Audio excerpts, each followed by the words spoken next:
Сега почваш ето ти така. Върткаш и с това на нагорите така, с цялата ръка си помагаш да дърпаш. Ето, айде сега въртка. Така? Айде. А така, с едната си подготвяш отгоре вълната, така нагоре надолу. Върткай го. Те така че Да се кажеш. завърти. Да се завърти. И дърпай отгоре, дърпай отгоре. Е така с пръстен. Е така виж. Айде всички елате да И после, коя ръка трябва да хване нишката, коя ръка трябва да хване. Най-напред трябва да се научите и въртеното как се върти. Вие не го фащате въртеното така. Сега, те така, с тия двете пръстета, те. Да, че пазите да не умре.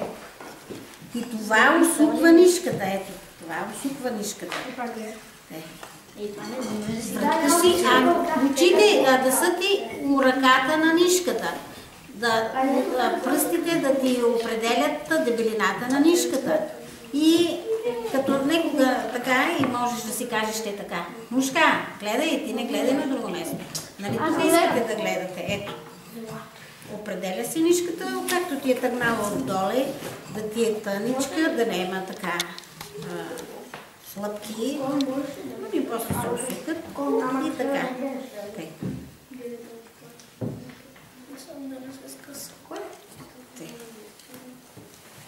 И с това пръсте си го казваш. Ама най-напред, че се научите да въртите въртеното. И тогава вече, защото не можеш въртеното, ти гледаш си ръката. Кой към ти е харесва? Не се притеснявай, пусни въртеното. Ранче, дай да си довърши. Почвай.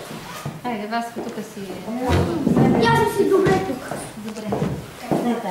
Ами ще бъде.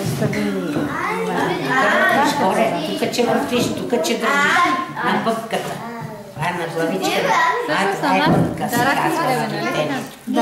Ти какво дърпаш цялата ръка? Къде чепка... Мисля, като питам аз какво Да, гребенец.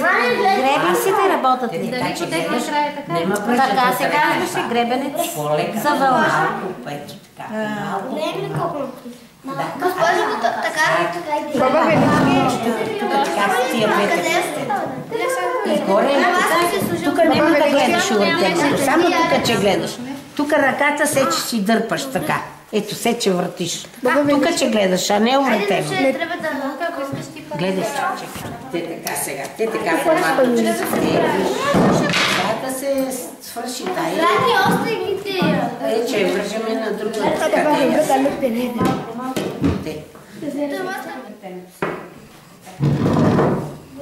Те видите как се става. Така да те пишем. Вържене по интернет. Бабичка. Да. Я покажи на Алекс как си направи. Алекс, Не може така, трябва да има власт, като такова. Сега ли шапка? И започваш, и сега ще